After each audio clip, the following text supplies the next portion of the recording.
जय श्री कृष्णा, राधे राधे। आइए सुनते हैं माघ मास महात्म्य 5वां अध्याय। इसके पहले आपने चौथा अध्याय सुना होगा, नहीं सुने होंगे तो जाकर चैनल पे आप सुन सकते हैं।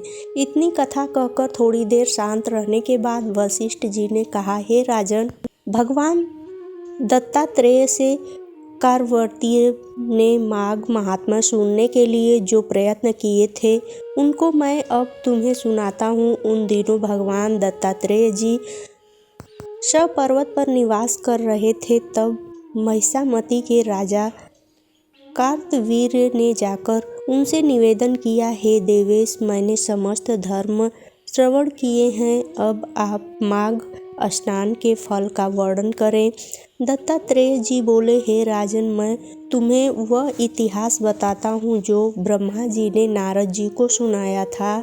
इस भारत भूमि में जो प्राणी माघ स्नान नहीं करते उनका जन्म अखारत ही है। व्रत, दान, तप, यज्ञ आदि सबसे भगवान श्री हरि उतने प्रसन्न नहीं होते जितने माघ स्नान से होते हैं। जैसे सूर्य के सामने कोई तेज नहीं टिकता, वैसे ही माघ स्नान के सामने कोई अन्य कर्म नहीं टिकता। प्राणी को चाहिए कि वह भगवान श्री हरि को प्रसन्न करने की इच्छा से माघ स्नान अवश्य करे। मनुष्य का शरीर हाड़, मांस और रुधिर का एक सांचा है। यह मूत्र, विष्ठा आदि दुर्गंधों से युक्त रहता है। वृद्धावस्था, शोक, विपत्ति आदि से घिरा है। मानव देह रोगों का घर है। प्राणी का स्वभाव स्वयं संतप्त रहता है और दूसरों को स्नात देता है। पुरुष लोग मोह, क्रोध, निंदा, ईर्ष्या, बैर आदि से पूर्ण है। प्राणी सत्व, तम, रज आदि तीनों दोषों से घिरा रहता है। वह स्वभावतः अधर्म की ओर अग्रसर होता है। प्राणी का शरीर अंत में नाश को प्राप्त होता है। उसे कीड़े पड़ जाते हैं, विष्ठा या भस्म बन जाता है। यह कुत्ते, श्रृंगल आदि का आहार होता है। इस प्रकार का मानव शरीर पाने वाला जीव यदि माघ स्नान न करे तो उसका शरीर धारण करना ही व्यर्थ है। माघ स्नान से प्राणी के समस्त संचित पाप नष्ट हो जाते हैं। ब्राह्मण होकर भी जो विष्णु भगवान से प्रेम नहीं करता वह उसी प्रकार नष्ट होता है जैसे अयोग्य को श्राद्ध, ब्राह्मण विहीन क्षेत्र, आचरण रहित कुल नष्ट होते हैं। कपट से भरा धर्म, क्रोध के द्वारा तपस्या, कृत्य, संकल्प न होने के कारण ज्ञान, अभिमान से सुनी गई कथा नष्ट होती है। गुरु पर अविश्वास करने वाला, ब्रह्मचारी और मंद अग्नि से डाली गई आहुति, अकेले किया गया स्वादिष्ट भोजन स्वतः नष्ट होते हैं। कन्या बेचकर एवं कंजूसी द्वारा संचित धन शुद्ध एवं दरिद्री का यज्ञ नष्ट करते हैं। जिसका अभ्यास छूट जाए वह विद्या, सदा झगड़ा करने वाला राजा, रोजी कमाने के उद्देश्य से की गई तीर्थ यात्रा तथा व्रत स्वतः नष्ट हो जाते हैं। चुगली तथा झूठी वाणी, संशय, मंत्र जाप, व्याकुल चित्त से किया गया जप नष्ट है। वेद पाठ रहित मूर्ख को किया गया दान, नास्तिक का परलोक श्रद्धा रहित किया गया धर्म कार्य व्यर्थ होता है। निर्धनता के कारण जिस प्रकार प्राणी इस लोक में समस्त सुख एवं वैभवों से वंचित रहता है, उसी प्रकार हे राजन, बिना माघ स्नान के प्राणी का जीवन तथा देह धारण करना व्यर्थ ही जानो। जो प्राणी मकर के सूर्य उदय के समय में स्नान नहीं करता उसकी मुक्ति नहीं होती है।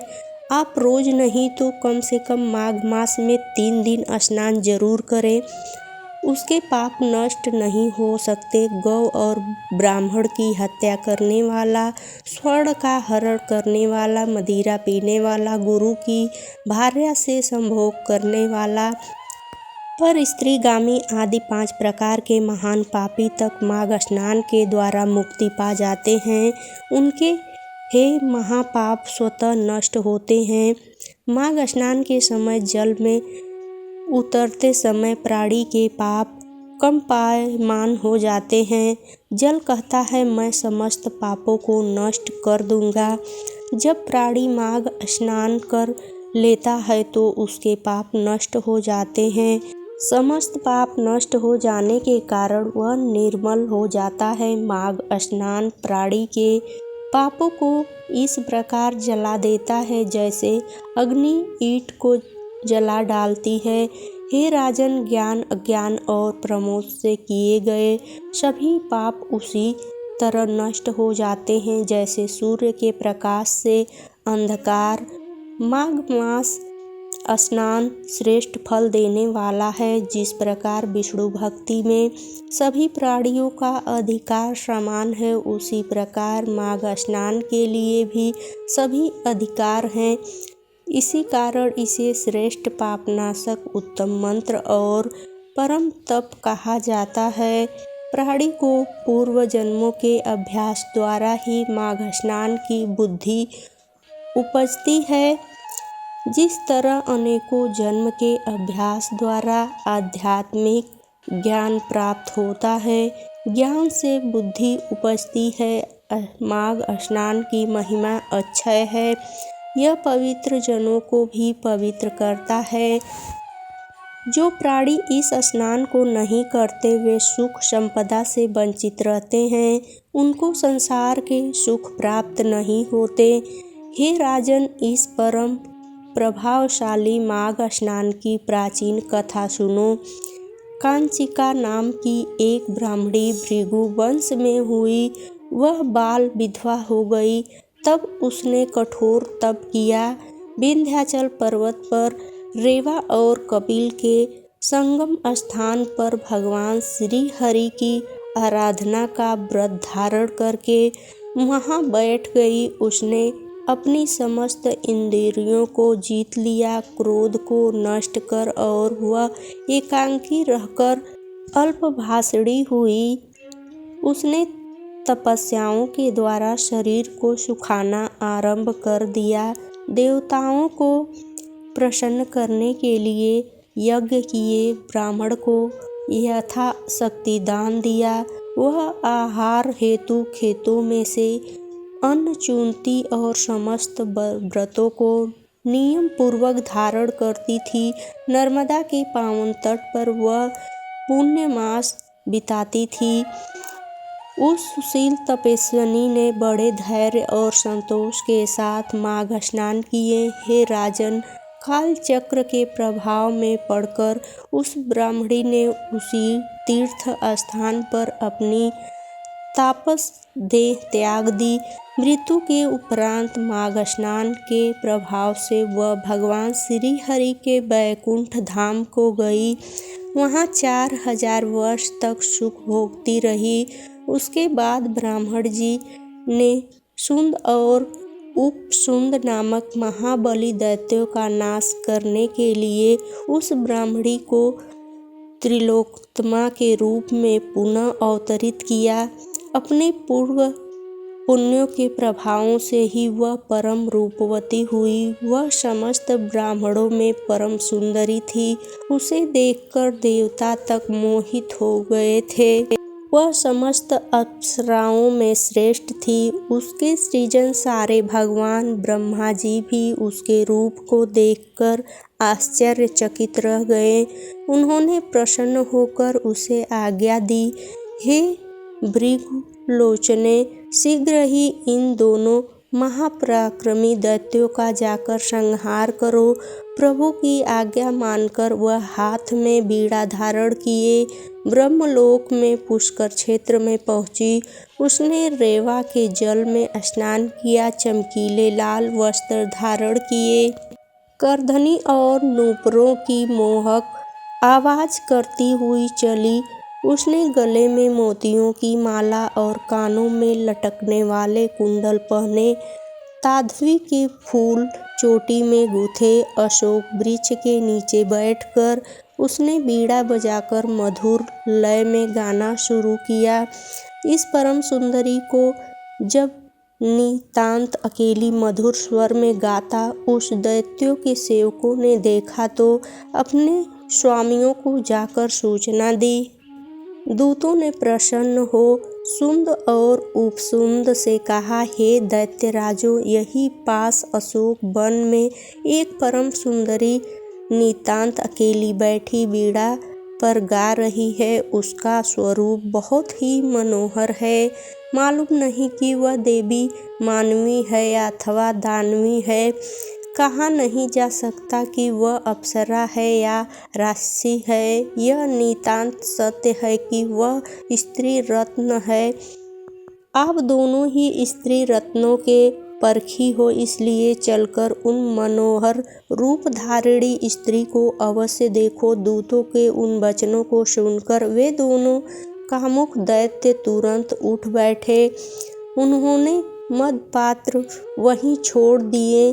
सेवा में रत सहस्त्रों सुंदरियों को त्याग कर वे अपनी भारी गदाएं लेकर दूतों के साथ उस परम सुंदरी को देखने चल दिए, जो वास्तव में उनका वध करने हेतु प्रकट थीं। जैसे ही वे उनके सम्मुख पहुँचे, उसने मनोहर स्वरूप को देखते ही मोहित हो गए।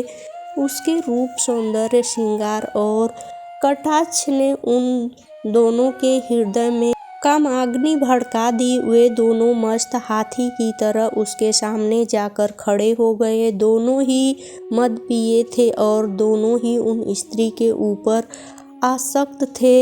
इस कारण आपस में ही लड़ बैठे। सुंद ने कहा, हे भाई, तू अब इस स्थान को त्याग कर चला जा। यह मृगलोचनी अब मेरी पत्नी होकर रहेगी।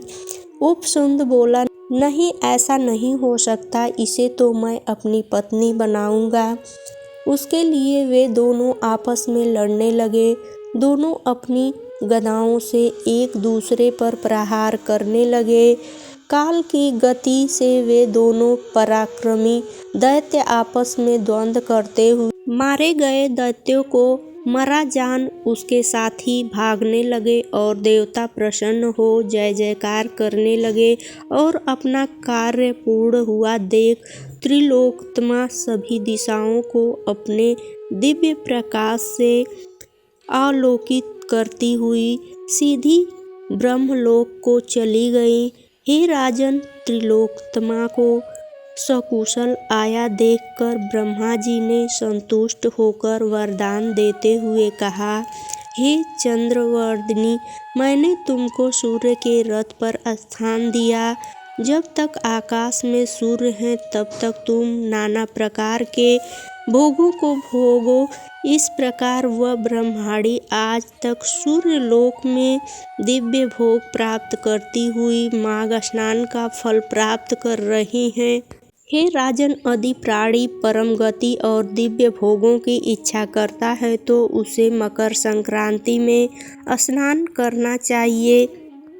माघ स्नान से उत्तम फलदायक और कोई नहीं है। इससे द्वारा प्राणी के समस्त पाप नष्ट हो जाते हैं और अनेक यज्ञों से भी कई गुना फल प्राप्त होता है। अंत समय प्राणी मोक्ष को पाता है। कथा समाप्त हुई। इसे सुनने और सुनाने वाले सभी पुण्य के भागी होते हैं। रोज कथा सुनने के लिए वीडियो को लाइक, शेयर और सब्सक्राइब जरूर करें और लोगों को भेजकर आप भी पुण्य के भागी बने। वीडियो देखने के लिए आपका बहुत बहुत धन्यवाद।